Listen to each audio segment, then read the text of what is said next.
Hello বন্ধুরা, আবারও চলে আসলাম মাছ ধরার নতুন একটা ভিডিও নিয়ে তোমাদের সাথে শেয়ার করার জন্য। আজকে কিন্তু আমাদের এখানে প্রচণ্ড ঝড় বৃষ্টি হয়েছে, তাই গ্রামের কাকারা ছোট ছোট ভাইয়েরা এখন মাছ ধরা নিয়ে ব্যস্ত। এই দেখো, কেঁচো দিয়ে এখন মাছ ধরা হবে।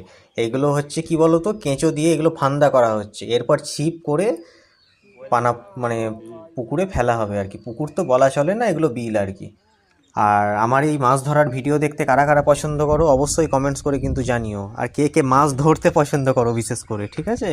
আর আমার এই ধরনের ভিডিওগুলো যদি তোমাদের ভালো লেগে থাকে অবশ্যই আমাকে সাবস্ক্রাইব করে বেল আইকনটা বাজিয়ে রাখবে। তাহলে আমি যখন ভিডিও ছাড়বো ভিডিওগুলো তোমাদের কাছে খুব তাড়াতাড়ি পৌঁছাবে, আকর্ষণীয় আকর্ষণীয় ভিডিওগুলো। এই যে দেখো, ছিপ ফেলে দেওয়া হলো কিন্তু, ঠিক আছে, পাটকাঠি দিয়ে, মানে অতি সাধারণ গ্রাম্য পরিবেশে। এই দেখো, কী মাছ বলো তো এটা? নিশ্চয়ই জানো গ্রামের বিলেতে কী কী মাছ পাওয়া যায়। চ্যাং মাছ থাকে, শিঙি মাছ থাকে, ল্যাঠা মাছ থাকে। দেখেছো?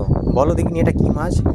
দেখো, এখন ডাল ফেলা হচ্ছে, ডাল দিয়ে এখন মাছ তোলা হবে। কত সুন্দর মুহূর্ত দেখো। এরকম মুহূর্ত তোমরা গ্রাম্য পরিবেশ ছাড়া শহর এলাকায় কখনো কি দেখতে পেয়েছো? দেখতে তো পাওনি নিশ্চয়ই। এই দেখো, আবারও নতুন করে মাছ পেয়ে গেল ডাল দিয়ে। এক্সপিরিয়েন্স থাকা দরকার মানুষের। মৎস্যজীবীরা সত্যিই খুবই ভালো।